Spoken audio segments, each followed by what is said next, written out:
అందరికీ నమస్కారం. ఈరోజు కథ పంతం ప్రేమ పార్ట్ 27. ఇక స్టోరీలోకి వెళ్తే వివి కార్పొరేషన్లో ఆఫీస్ అంతా హడావిడిగా ఒకే టాపిక్ గురించి ఒకరి చెవులు మరొకరు మేకల్లా నమలేస్తున్నారు. అదేమీ పట్టించుకోకుండా భాను తన పనిలో తను ఉంది. అంతలో ఒక అమ్మాయి వచ్చి, హే భానుమతి, నీకు ఈ విషయం తెలుసా అని అంది.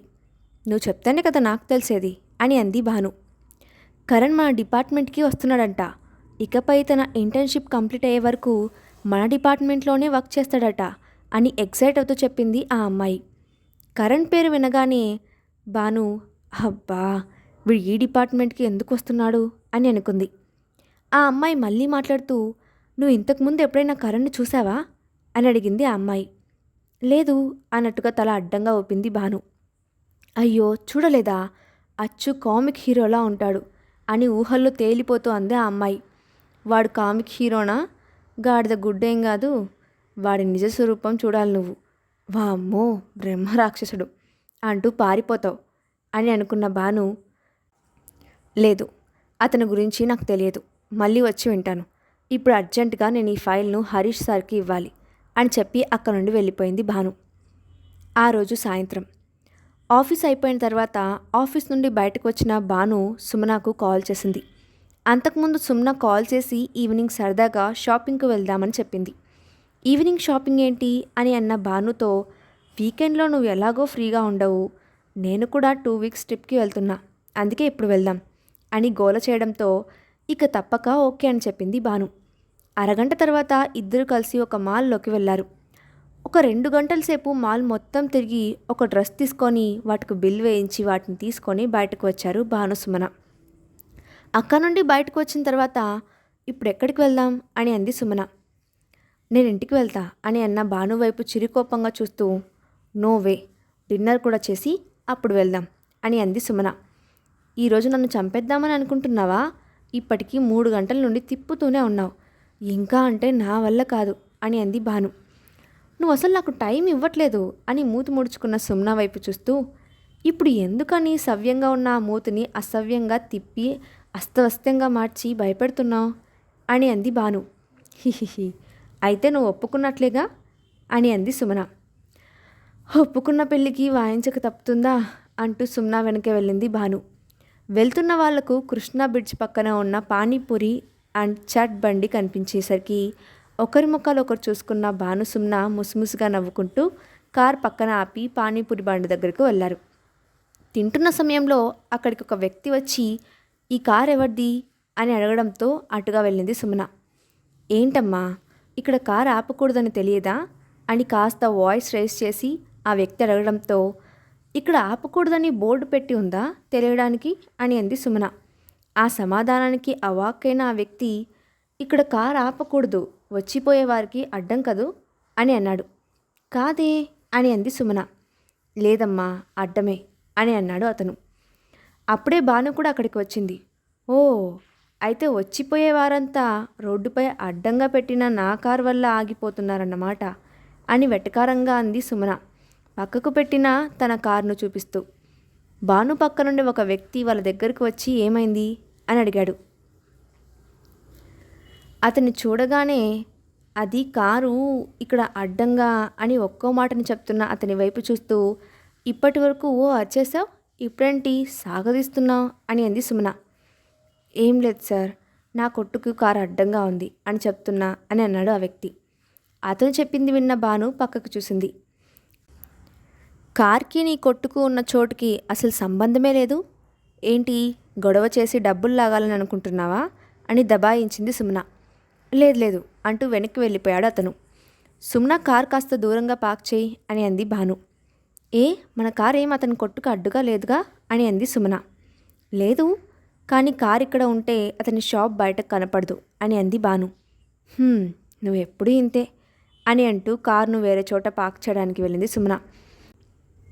అప్పుడే పానీపూరి బండివాడు భానుని డబ్బుల కోసం పిలవడంతో వెనక్కి తిరిగిన భాను తన పక్కాగా నిలబడి వ్యక్తిని చూసి, మాస్టర్ మీరిక్కడా అని అంది భాను. ఆ మాట విన్న అద్వై భాను వైపు చూసి పెద్దగా నవ్వేశాడు. అలా నవ్వుతున్న అద్వై వైపు అయోమయంగా చూస్తూ, ఇప్పుడు మీకేమైందని ఇలా నవ్వుతున్నారు అని అంది భాను. అద్వై తన నవ్వుని కంట్రోల్ చేసుకొని, నువ్వు నన్ను ఎప్పుడు ఎక్కడ చూసినా మొదటగా అడిగే ప్రశ్న ఇదే అని అన్నాడు. బుక్ హౌస్లో గణేష్ వాళ్ళ ఊర్లో జరిగినవి గుర్తు చేసుకున్న భాను చిన్నగా నవ్వింది. దూరంగా ఉన్న కార్ల నుండి ఒక వ్యక్తి వాళ్ళ వైపే ద్వేషం నిండిన కళ్ళతో చూస్తున్నాడు. ఆ కార్ భాను ఆఫీస్ నుండి బయటకు వచ్చిన క్షణం భానుని ఫాలో చేస్తూ వస్తూనే ఉంది. ఆ వ్యక్తి నవ్వుతున్న భాను అద్వైల ఫోటోలు తీసి విక్రమ్కు పంపించాడు. మళ్ళీ బండివాడు పిలవడంతో 1 నిమిషం అని చెప్పి అక్కడికి వెళ్ళిన భాను, బాబాయ్ నేను మళ్ళీ వస్తాను అని ఆ పానీపూరి బండివాడితో 2 చాట్ ఐటమ్స్ను రెడీ చేయమని చెప్పి బండివాడికి డబ్బులిచ్చి అక్కడ ఉన్న కార్న్ చిప్స్పై మసాలా నిమ్మరసంతో పాటు మరికొన్ని ఇంగ్రీడియంట్స్ వేసి ఆ ప్లేట్ను తీసుకొని వచ్చి అద్వై దగ్గరకు వచ్చింది భాను. మాస్టర్ తీసుకోండి అంటూ తను తీసుకువచ్చిన ప్లేట్ను అద్వై ముందు పెట్టింది. కానీ అద్వై సైలెంట్గా ఆ ప్లేట్ వైపే చూస్తున్నాడు. మాస్టర్ మీకు నచ్చలేదా అని అంది భాను. అద్వై అదేమీ కాదు అన్నట్టుగా తల అడ్డంగా ఊపాడు. చూడడానికి ఇలా వింతగా ఉంటుంది కానీ తింటే అదిరిపోతుంది, తినండి అంటూ ప్లేట్ను అద్వై చేతిలో పెట్టింది భాను. అప్పటికీ అద్వై అలానే ముభావంగా చూస్తూ ఉన్నాడు. అంతలోనే ఆ చాట్ బండివాడు ఒక ప్లేట్ తీసుకువచ్చి అద్వైకి ఇస్తూ, మీకోసం తయారు చేస్తున్న దాన్ని ఆ మేడం గారు తీసుకువచ్చేశారు, మళ్ళీ చేసి తీసుకువచ్చేసరికి ఆలస్యం అయిపోయింది బాబు అని అన్నాడు అతను. ఏం పర్లేదు అని అద్వై అనడంతో అతను అక్కడి నుండి వెళ్ళిపోయాడు. సారీ మాస్టర్, అది మీకోసమని నాకు తెలియదు అని అంది భాను. సారీ ఎందుకు, ఆఖరికి నాది నా దగ్గరికే వచ్చిందిగా అని అంటూ అంతకుముందు తన చేతిలో భాను పెట్టిన ప్లేట్ను చూపించాడు అద్వై. హా, కానీ ఇప్పటికీ మీరు సమాధానం చెప్పలేదు అని అంది. ప్రతి సంవత్సరం ఈరోజు ఇక్కడికి రావడం నా అలవాటు అని అన్నాడు అద్వై. ప్రతి సంవత్సరమా అని చూస్తున్న భాను వైపు చూస్తూ, నా చిన్నతనంలో నా ప్రతి పుట్టినరోజున మా అమ్మ నన్ను ఇక్కడికి తీసుకొని వచ్చేది. నీ చుట్టూ ఉన్న వాళ్ళను పరిసరాలను గమనించు అని చెప్పేది. ఎందుకు అని అడిగితే, ఒక మనిషి ఆగమనం నుండి గతించడం వరకు ఉండే పూర్తి గమనచక్రం మనకిక్కడ తెలుస్తుంది అని అనేది. తర్వాత కృష్ణమ్మ దగ్గర కూర్చొని నేను ఇక్కడ చూసినవి అన్నీ చెప్పమని వినేది. ఎందుకమ్మా అని అడిగితే, సమయం వచ్చినప్పుడు వాటి గురించి నీ అంతటా నీకే అన్నీ తెలుస్తాయి, నీకు తెలిసినప్పుడు అర్థమైనప్పుడు నువ్వు నాకు వివరించు అని చెప్పేది. అప్పుడు నాకు అర్థం చేసుకునే వయసు లేదు, ఇప్పుడు చెప్పడానికి అమ్మలేదు అని అన్నాడు అద్వై. అద్వై చెప్పింది విన్న భాను కొంచెం సేపు మౌనంగా ఉండిపోయింది. అద్వై బాధపడడం చూసిన భాను టాపిక్ డైవర్ట్ చేస్తూ, అంటే ఈరోజు మీ బర్త్డే అన్నమాట, 1 నిమిషం అంటూ అక్కడి నుండి వెళ్ళిన భాను 5 నిమిషాల తర్వాత తిరిగి వచ్చి, మాస్టర్ మీ చేయి ముందుకు చాపండి అని అంది. ఏమీ మాట్లాడకుండా తన చేతిని ముందుకు చాచాడు అద్వై. అద్వై చేతికి చెక్క పూసలతో చేసిన ఒక బ్రేస్లెట్ను పెట్టింది భాను. దానిపై కావేరి అని వచ్చేలా పూసలు గుచ్చి తయారు చేసింది భాను. ఆ పేరు చూసిన అద్వై ఆ బ్రేస్లెట్ను ప్రేమగా తడుతూ, నీకు మా అమ్మ పేరు ఎలా తెలుసు అని అడిగాడు.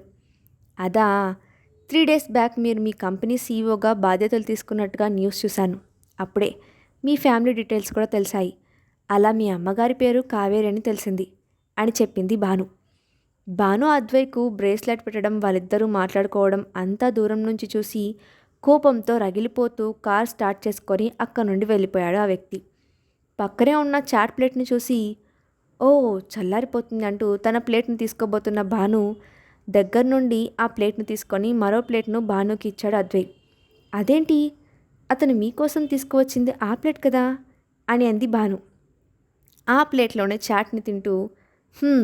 అవును, చిన్నతనంలో అమ్మ నా కోసం చేసేది. ఈరోజు నువ్వు నా కోసం తయారు చేసిన ఈ చాట్ టేస్ట్ అచ్చు అలానే ఉంది. తానే స్వయంగా నా కోసం నీతో చేయించింది అనిపించింది అని అన్నాడు అద్వై. అద్వై మాటలకు చిన్నగా నవ్విన భాను అప్పటికి కూడా సుమ్న రాకపోవడంతో బ్యాగ్లో నుండి మొబైల్ను తీసి సుమ్నకు కాల్ చేసింది. సుమ్న కాల్ లిఫ్ట్ చేయకపోవడంతో మళ్ళీ ట్రై చేసింది. కాల్ లిఫ్ట్ చేసిన సుమ్న ఆయాసపడుతూ, వచ్చేసా, నువ్వెక్కడ ఉన్నావు అని అడిగింది. వెనక్కి తిరిగితే నీకెదురుగా అని అంది భాను. ఆయాసపడుతూ వచ్చి భాను పక్కన కూలబడిన సుమన, ఇక్కడి వాడి షాప్కి అడ్డు అని చెప్పావు, కానీ ఇప్పుడు చూడు నా పరిస్థితి, కిలోమీటర్ అవతల నుండి నడుచుకుంటూ రావాల్సి వచ్చింది అని శోకాలు తీయడం మొదలుపెట్టింది సుమన. ఆహా అలాగా, నైట్ వ్యూ చూడాలన్నావుగా మరి, కార్లో కన్నా ఇలా అయితే మరింతగా ఎంజాయ్ చేస్తావు అని అలా చెప్పాను. ఇక ఇక్కడ నుండి ఎక్కడికి వెళ్తాం అని అంది భాను. ఆ మాటతో వద్దు తల్లి, ఏమీ వద్దు. ఇక్కడ నుండి డైరెక్ట్గా ఇక ఇంటికి వెళ్దాం అని అంది సుమన. నవ్వుకున్న భాను బండివాడి దగ్గరకు వెళ్ళి చాట్ తీసుకొని వచ్చి సుమనకు ఇచ్చి కంప్లీట్ చేయి వెళ్దాం అని, మాస్టర్ మీరు ఇంకా ఏమైనా తింటారా అని అడిగిన భాను వైపు ఎవరితో మాట్లాడుతుంది అని అన్నట్టుగా చూసింది సుమన. అద్వై నో ఏమొద్దు, బట్ నెక్స్ట్ టైం కలిసినప్పుడు మాత్రం ఇలానే చేసి పెడతావా అని అడిగాడు. తప్పకుండా మాస్టర్, నేను మీకు ఆల్రెడీ 2 ఫేవర్స్ బాకీ పడి ఉన్నాను అని అంది భాను. ఒకటి తీరిపోయిందిలే అని అన్నాడు అద్వై. సుమన కూడా తినడం కంప్లీట్ చేయడంతో అక్కడ నుండి వెళ్ళడానికి లేచారు అందరూ. అప్పుడే ఒక కారు వచ్చి భాను వాళ్ళ దగ్గర ఆగింది. ఆ కారును చూడగానే భాను ముఖం మీద చిరునవ్వు వచ్చి చేరింది. భాను ముఖంలో నవ్వు చూసిన అద్వై ముఖం వాడిపోయింది. కారు నుండి కిందకు దిగిన విక్రమ్ భాను వైపు కాకుండా పక్కన ఉన్న అద్వై వైపు చూస్తున్నాడు. అద్వై కూడా విక్రమ్ వైపు అలానే చూస్తుండడంతో భాను విక్రమ్ ఇంకా అద్వైల వైపు చూస్తూ, మీరిద్దరూ ఒకరికొకరు తెలుసా అని అడిగింది. ఇద్దరు ఒకేసారి నో అని చెప్పారు. కానీ వారి మాటల్లో నిజం ఉన్నట్టు భానుకి అనిపించలేదు. కానీ విక్రమ్ మరో మాటకు అవకాశం ఇవ్వకుండా భానుని కారులోకి ఎక్కించి వెనకే తను ఎక్కి కూర్చున్నాడు. సుమన కూడా సైలెంట్గా వెళ్ళి కారులో కూర్చుంది. సుమనను తన కార్ దగ్గర డ్రాప్ చేసిన తర్వాత విక్రమ్ సుమనతో ఇలా చెప్పకుండా ఎక్కడికి వెళ్ళొద్దు అని చెప్పి భానుని తీసుకొని అక్కడి నుండి వెళ్ళిపోయాడు. కార్లో బన్నీ ఇలా చెప్పకుండా ఎక్కడికి వెళ్ళొద్దు అని అన్నాడు విక్రమ్. నేనేం నీకు చెప్పకుండా వెళ్ళలేదే అని అంది భాను. సరే, తెలియని వాళ్ళతో మాట్లాడొద్దు అని అన్నాడు విక్రమ్. తను మా ప్రొఫెసర్, అయినా నేనేమీ అతన్ని కలవలేదు. మేము వెళ్ళేసరికి మాస్టర్ అక్కడే ఉన్నారు అంటూ చెప్తున్న భానుని కిస్ చేయడం మొదలుపెట్టాడు విక్రమ్. ఆ సడన్ కిస్కి స్టన్ అయిన భాను సైలెంట్గా ఉండిపోయింది. చెప్పానుగా తెలియని వాళ్ళతో మాట్లాడవద్దు అని. నేను తప్ప మిగిలిన మగవాళ్ళంతా నీకు స్ట్రేంజర్స్ కిందే లెక్క అని అన్నాడు విక్రమ్. మరి big brother, Mahir boy, Anurag అని అంటున్న భానుని మళ్ళీ కిస్ చేసి, నువ్వు ఎన్నిసార్లు అయితే వేరే వాళ్ళ పేర్లు చెప్తావో అన్నిసార్లు నేను కిస్ చేస్తూనే ఉంటాను అని అన్నాడు విక్రమ్. ఏంటి అని అన్న భాను వైపు అవును అన్నట్టుగా తలను ఊపిన విక్రమ్ వైపు నమ్మలేనట్లుగా చూస్తూ, అలా ఎలా కిస్ చేసావు అని అంది భాను. ఇలా అంటూ విక్రమ్ దగ్గరికి వస్తుండటంతో విక్రమ్ వైపు కళ్ళు పెద్దవి చేసి చూస్తూ మూతి మీద చేయి పెట్టుకొని సైలెంట్గా కూర్చుంది భాను. భాను చేసిన పనికి విక్రమ్ నవ్వుతూ భానుని హక్ చేసుకొని కూర్చున్నాడు. తర్వాత ఏం జరిగిందో నెక్స్ట్ పార్ట్లో చూద్దాం. ఈ స్టోరీ అప్డేట్ ఎలా ఉందో కింద కామెంట్ బాక్స్లో మీ ఒపీనియన్ని షేర్ చేయండి. Thanks for watching.